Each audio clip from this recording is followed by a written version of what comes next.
Hello friends, welcome to my YouTube channel फटाफट general education. तो आज इस वीडियो में हम लोग डीएलएड प्रथम सेमेस्टर प्रथम प्रश्न पत्र 2025 का जो प्रश्न पत्र है उसको देखेंगे। तो इसमें पहला क्वेश्चन है, मैकडूगल के अनुसार मूल प्रवृत्तियों की संख्या होती है। तो मैकडूगल के अनुसार जो मूल प्रवृत्ति होती है वो कितनी होती है? 5 होती है, 8 होती है, 10 होती है, 14 होती है। तो इसका राइट आंसर हो जाएगा, मैकडूगल के अनुसार मूल प्रवृत्तियों की संख्या 14 होती है। बुद्धि के द्विखंड सिद्धांत का अंग है। तो बुद्धि के द्विखंड सिद्धांत का अंग क्या है? सामाजिक योग्यता, विशिष्ट योग्यता, वाचिक योग्यता या फिर रुचि। तो इसका जो राइट आंसर हो जाएगा विशिष्ट बुद्धि है। Option number B is right answer हो जाएगा। अगला क्वेश्चन है, बाल विकास का प्रत्यक्ष संबंध बाल व्यवहार से है। तो बाल विकास का जो प्रत्यक्ष संबंध है बाल व्यवहार से है, यह परिभाषा जो है किस मनोवैज्ञानिक ने दी है? तो यह परिभाषा जो है किसने दी है? ऑप्शन है गैरिसन ने, कुक ने, स्किनर ने, वुडवर्थ ने। तो इसका राइट आंसर हो जाएगा गैरिसन ने जो है बाल विकास का प्रत्यक्ष संबंध बाल व्यवहार से है, यह परिभाषा गैरिसन ने दिया है। अगला क्वेश्चन है, भारत में मनोविज्ञान यानी प्रथम मनोविज्ञानशाला की स्थापना कहाँ हुई थी? तो भारत में जो प्रथम मनोविज्ञानशाला की स्थापना कहाँ हुई थी? ऑप्शन है पश्चिम बंगाल, उड़ीसा, बिहार, उत्तर प्रदेश। तो इसका राइट आंसर है पश्चिम बंगाल। अगर भारत की प्रथम मनोविज्ञानशाला की बात करें भारत की, तो पश्चिम बंगाल हो जाएगा। अगर उत्तर प्रदेश की मनोविज्ञानशाला की बात करें तो ये प्रयागराज में है। अगला क्वेश्चन है, सीएटी। सीएटी जो है किस प्रकार का व्यक्तित्व परीक्षण है? तो सीएटी जो है व्यक्तित्व किस प्रकार का व्यक्तित्व परीक्षण है? आत्मनिष्ठ, वस्तुनिष्ठ, प्रक्षेपी या प्रश्नावली। तो इसका राइट आंसर हो जाएगा प्रक्षेपी। सीएटी का जो पूर्ण रूप होता है बालक अंतर्बोध परीक्षण। क्रिया प्रसूत अधिगम सिद्धांत का प्रतिपादन किस पर प्रयोग करके किया गया? तो क्रिया प्रसूत अधिगम का सिद्धांत का प्रतिपादन किस पर किया गया? वनमानुष पर, कुत्ता पर, भूखी बिल्ली पर या चूहा पर। तो इसका राइट आंसर हो जाएगा चूहा पर। और क्रिया प्रसूत अधिगम सिद्धांत का प्रतिपादन किया था वीएफ स्किनर ने। यह अपने क्रिया प्रसूत अनुबंधन के प्रयोग मुख्य रूप से सफेद चूहों और कबूतरों पर किया था। समांतर माध्य का प्रतीक है। तो समांतर माध्य का प्रतीक क्या है? यक्स बार या फिर यस यक्स जेड। तो इसका राइट आंसर हो जाएगा यक्स बार है। और या फिर यम का प्रयोग किया जाता है समांतर माध्य के लिए।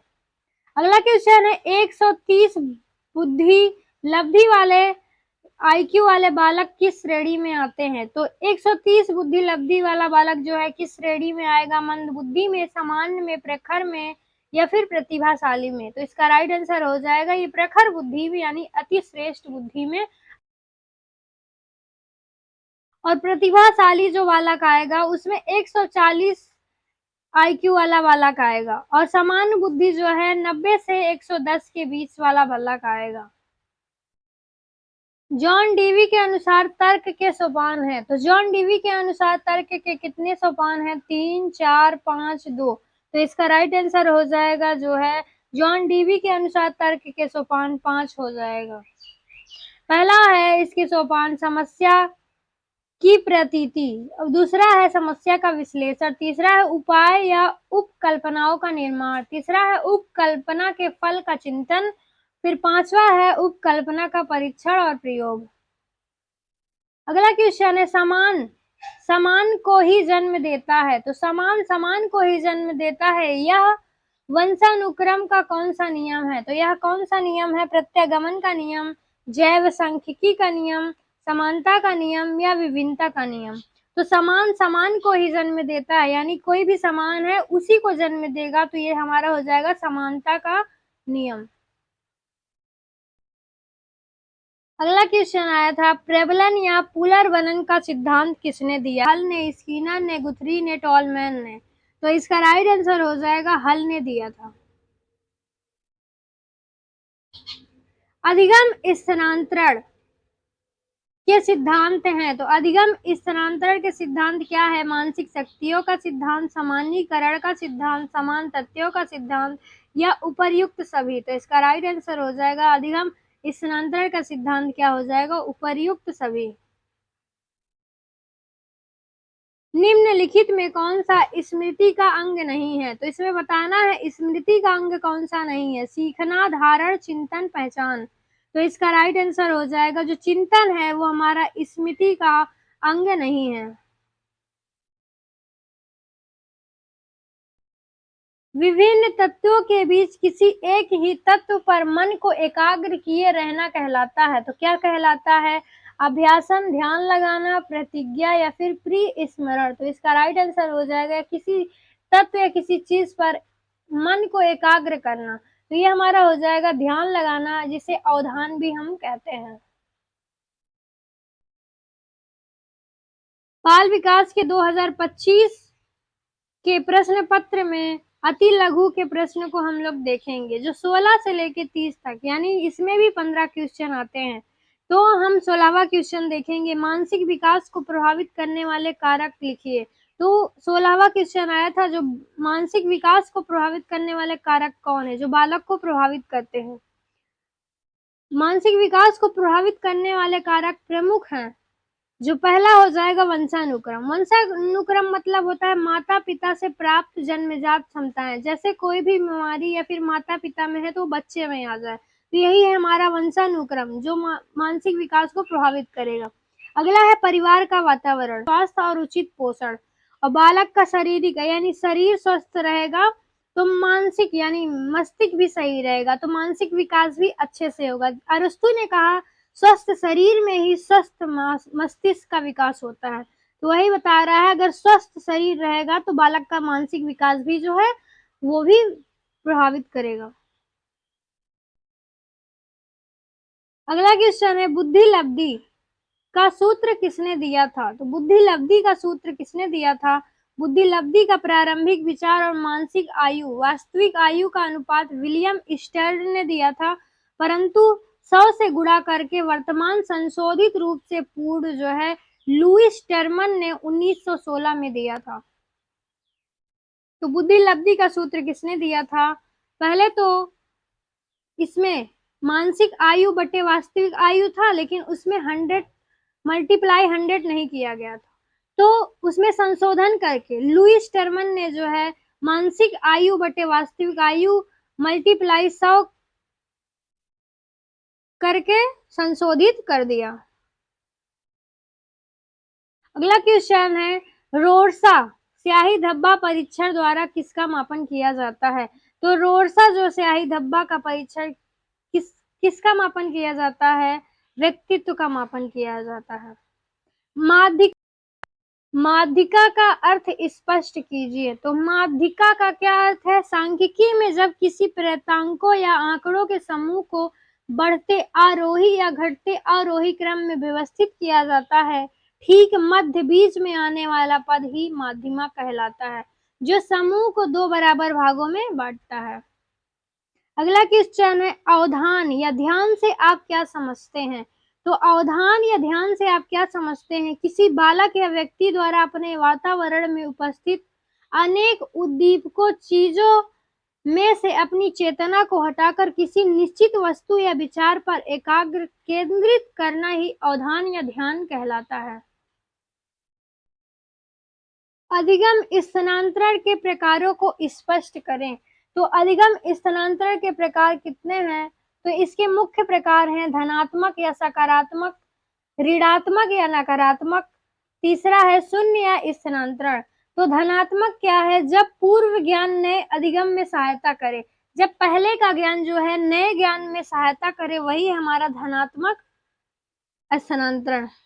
और दूसरा है ऋणात्मक, जब पुराना सीखा ज्ञान नए काम में बाधा उत्पन्न करे, जैसे हम कोई पुराना सीखे हैं और नया कुछ करना चाहते हैं उसमें बाधा उत्पन्न हो, वो काम ना हो, वही हमारा ऋणात्मक नकारात्मक स्थानांतरण हो जाएगा।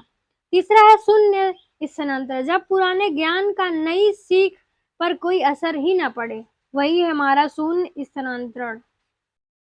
शैशवावस्था की प्रमुख विशेषताएं लिखिए। तो शैशवावस्था की जो उम्र होती है जन्म से लेके 5 या 6 वर्ष तक की होती है और इसकी 2 प्रमुख विशेषताएं पूछा गया है। तो पहली विशेषता है शारीरिक व मानसिक विकास की तीव्र गति, क्योंकि शैशवावस्था में जो शारीरिक विकास होता है और मानसिक विकास होता है उसमें तीव्रता होती है, यानी बहुत तेजी से होता है इस अवस्था में।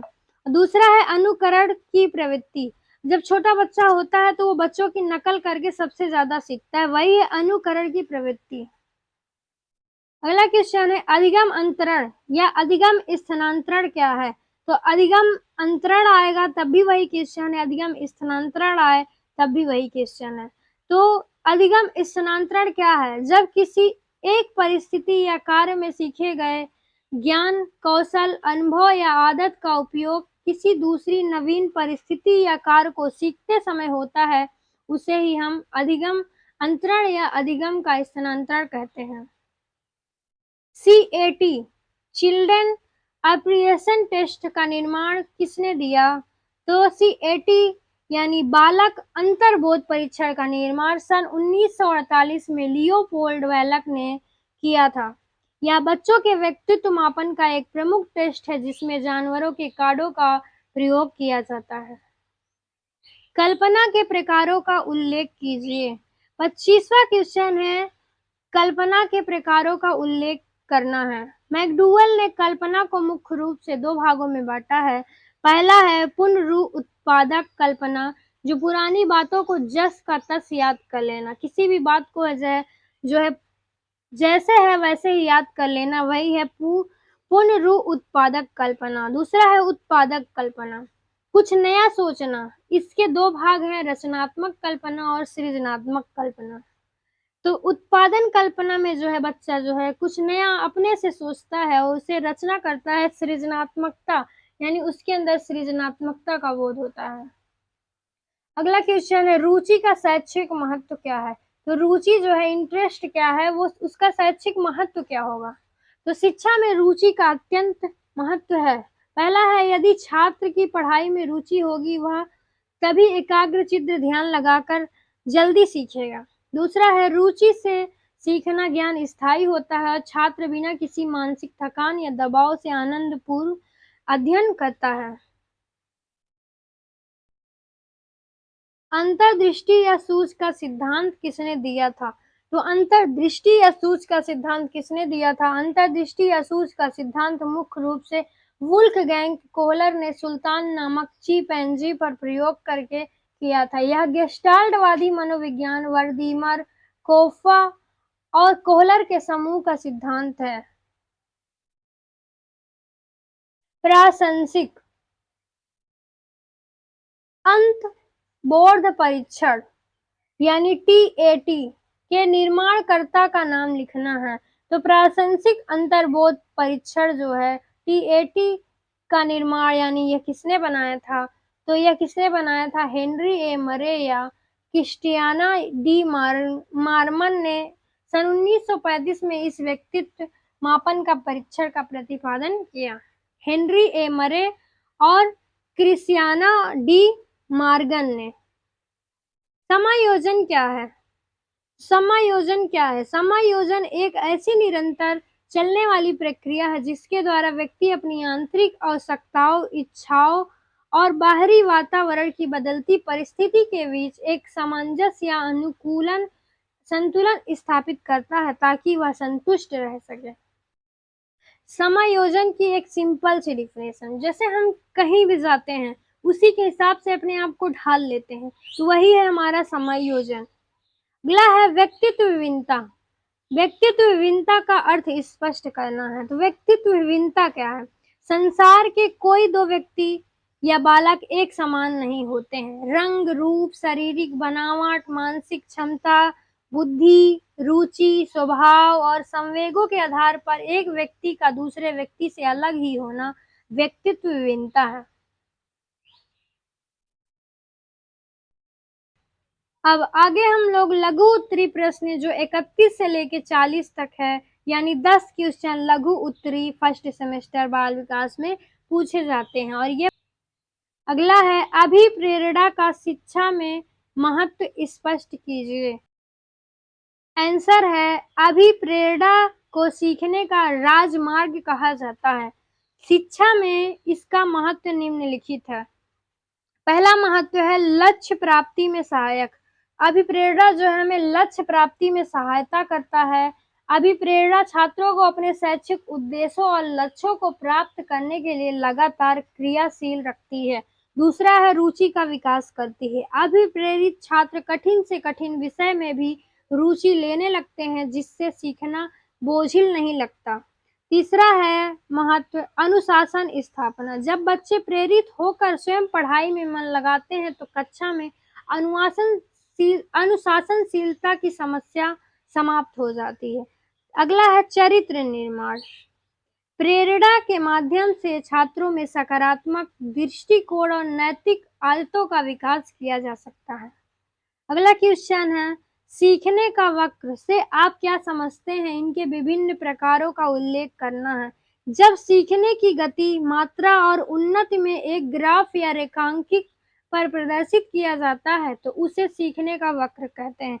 जैसे हम कोई चीज सीख रहे हैं, ग्राफ में हम उसे ये प्रदर्शित करें कि आज इसने इतना सीखा, कल ज्यादा सीखा, कल उससे ज्यादा सीखा और परसों जो है थोड़ा सा सीखा, फिर इसे हम प्रदर्शित करें, वही हमारे सीखने का वक्र है ग्राफ में। और इसके प्रकार, इसके मुख्य रूप से 4 प्रकार होते हैं। पहला है सरल रेखीय वक्र। इसमें सीखने की गति हमेशा एक समान होती है। यह व्यवहारिक रूप से बहुत कम होता है। दूसरा है उन्नतोदर वक्र। इसमें प्रारंभ में सीखने की गति तेज होती है और बाद में धीरे धीरे यानी मंद हो जाती है। तीसरा है नतोदर वक्र। इसमें प्रारंभ में सीखने की गति धीमी होती है और अभ्यास के साथ साथ धीरे धीरे तीव्र हो जाती है। फिर चौथा है मिश्रित या सर्पिलाकार वक्र। इसमें सीखने की गति कभी धीमी तो कभी तेज होती है। यह नतोदर या उन्नतोदर का बिल्कुल मिला जुला रूप है। अगला क्वेश्चन है किन्हीं 2 प्रक्षेपी परीक्षण का उल्लेख करना है। तो किन्हीं 2 प्रक्षेपी परीक्षण का उल्लेख करना है। व्यक्तित्व मापन के 2 प्रमुख प्रक्षेपी परीक्षण निम्नलिखित है। पहला है रोरसा स्याही धब्बा परीक्षण। इसका निर्माण हरमन रोरसा ने किया था। इसमें 10 स्याही के धब्बों वाले कार्ड होते हैं, जिनके आधार पर व्यक्ति के अचेतन मन और व्यक्तित्व की जांच की जाती है। दूसरा है प्रासेंसिक अंतर्बोध परीक्षण, जिसे टीएटी भी कहते हैं। इसका निर्माण मरे एवं मारमन ने किया था। इसमें कुल 31 कार्ड चित्रों वाले होते हैं। बालक को चित्र दिखाकर एक कहानी बनानी होती है। इसमें जो है उसके विचारों और व्यक्तित्व का पता चलता है। बालक में विस्मरण कम करने के उपाय बताना है। तो बालक सीखी हुई बातों को जल्दी ना भूले, अर्थात विस्मरण कम हो। इसके 2 प्रमुख उपाय निम्नलिखित है। पाठ की पुनरावृत्ति और अभ्यास। तो थॉर्नडाइक के अभ्यास के अनुसार सीखी गई विषय वस्तु का समय समय पर दोहराव करने से स्मृति मजबूत होती है और विस्मरण कम हो जाता है। अगला है सार्थक और समझ आधारित अधिगम। किसी तथ्य को बिना समझे रटने के बजाय यदि उसे अर्थपूर्ण ढंग से और दैनिक जीवन से जोड़कर सीखा जाए तो वह लंबे समय तक याद रहती है। तो ये भी क्या है, विस्मरण के उपाय हो सकते हैं कम करने के। वंशानुक्रम के नियमों का वर्णन कीजिए। तो वंशानुक्रम के नियमों का वर्णन प्रमुख है समानता का नियम, विभिन्नता का नियम, प्रत्यागमन का नियम, बीज कोष की निरंतरता का नियम। तो समानता का नियम क्या है? इस नियम के अनुसार जैसे माता पिता होते हैं वैसी उनकी संतान भी होती है। जैसे वह तीव्र बुद्धि वाले माता पिता की संतान तीव्र बुद्धि वाला ही होगा। विभिन्नता का नियम, इसके अनुसार संतान अपने माता पिता के बिल्कुल समान न होकर कुछ भिन्न या रंग या स्वभाव में थोड़ा बदलाव होता है। तीसरा है प्रत्यागमन का नियम। इस नियम के अनुसार संतान में माता पिता के ठीक विपरीत गुण पाए जाते हैं, जैसे प्रखर बुद्धि माता पिता के घर, मंद बुद्धि संतान का जन्म होना। चौथा है बीज कोष की निरंतरता का नियम। इसके प्रतिपादक जो है वीजमैन है। इनके अनुसार उत्पादक जीवाणु कभी नष्ट नहीं होते, वह एक पीढ़ी से दूसरी पीढ़ी में जो है स्थानांतरित होते रहते हैं। अधिगम, जिसे सीखना लर्निंग भी कहते हैं, की विशेषताएं लिखी हैं। तो अधिगम की विशेषताएं क्या है? अधिगम परिवर्तन है, अधिगम सार्वभौमिक है, अधिगम जीवन पर्यंत चलता है, अधिगम उद्देश्यपूर्ण है। स्मृति के प्रभावी कारकों का उल्लेख करना है। स्मृति को प्रभावित करने वाले प्रमुख कारक जो याद रखने की क्षमता बढ़ाते हैं निम्नलिखित हैं। पहला है सीखने की इच्छा और प्रेरणा। यदि बालक किसी बात को सीखने के लिए खुद से इच्छुक और प्रेरित है तो वह लंबे समय तक याद रखेगा। दूसरा है मानसिक और शारीरिक स्वास्थ्य। स्वस्थ शरीर और शांत मस्तिष्क वाले बच्चों की धारणा क्षमता कमजोर या बीमार बच्चों से बेहतर होती है। तीसरा है विषय वस्तु का स्वरूप। सरल, सार्थक और रोचक पाठ्य सामग्री कठिन व नीरस सामग्री की तुलना में जल्दी याद होती है। चौथा है शिक्षण विधि। करके सीखना या दृश्य श्रव्य सामग्रियों का प्रयोग स्मृति को अधिक प्रभावी बनाता है। अवधान या ध्यान केंद्रित करने के कोई 4 उपाय बताइए। तो बच्चों में जो है ध्यान पढ़ाई पर केंद्रित करने के 4 प्रमुख उपाय निम्नलिखित है। पहला है शिक्षण विधियों में नवीनता। शिक्षक को रोज एक से ढरे पर पढ़ाने के बजाय खेल विधि, कहानी या पहेलियों का प्रयोग करना चाहिए। दूसरा है रोचक सहायक सामग्री। रंग बिरंगे चार्ट, मॉडल या चित्रों को देखकर बच्चों का ध्यान आसानी से केंद्रित हो जाता है। तीसरा है बच्चों की रुचि जागृत करना। पाठ शुरू करने से पहले पूर्व ज्ञान पर आधारित प्रश्न पूछकर बच्चों में जिज्ञासा उत्पन्न करनी चाहिए। चौथा है उचित वातावरण। कक्षा का वातावरण शांत, हवादार और पर्याप्त प्रकाश से युक्त होना चाहिए ताकि बाहरी शोर ध्यान न भटकाए। अगला क्वेश्चन है वाइगोत्स्की के अनुसार यानी वाइगोत्स्की के सिद्धांत का उल्लेख करना है। वाइगोत्स्की यानी सामाजिक सांस्कृतिक विकास का सिद्धांत जो है इसको क्या करना है, उल्लेख करना है। लेव वाइगोत्स्की ने सामाजिक सांस्कृतिक विकास का सिद्धांत दिया था। इस सिद्धांत की मुख्य बातें निम्नलिखित हैं। पहला है सामाजिक अंतःक्रिया। बालक का संज्ञानात्मक विकास जो है समाज और संस्कृति के साथ होने वाली अंतःक्रिया के माध्यम से होता है। बच्चा समाज में रहकर बड़ों से सीखता है। दूसरा है समीपस्थ विकास का क्षेत्र। बालक जो कार्य स्वयं से कर सकता है और जो कार्य वह किसी बड़े या शिक्षक की मदद से कर सकता है। इन दोनों स्थितियों के बीच खाली क्षेत्र को जेडपीडी कहा जाता है।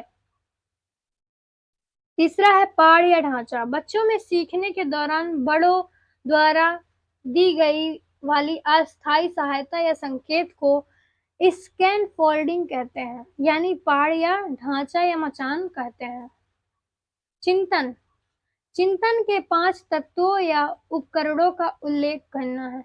तो बाल विकास 2025 के प्रश्न पत्र का आखिरी क्वेश्चन है चिंतन के 5 तत्वों या उपकरणों का उल्लेख करना है। चिंतन की मानसिक प्रक्रिया में काम आने वाले 5 प्रमुख उपकरण निम्नलिखित है। पहला है प्रतिमाएं या बिंब। जब हम किसी वस्तु के बारे में सोचते हैं तो हमारे मस्तिष्क में उसका एक चित्र या स्मृति चिन्ह बन जाता है जो चिंतन का मुख्य आधार होता है। दूसरा है संप्रत्यय। किसी वस्तु या वर्ग के समान गुणों के आधार पर जो मानसिक धारणा बनती है, जैसे कुत्ता कहने पर 4 पैर और पूंछ वाला जीव सोचना। तीसरा है प्रतीक और चिन्ह।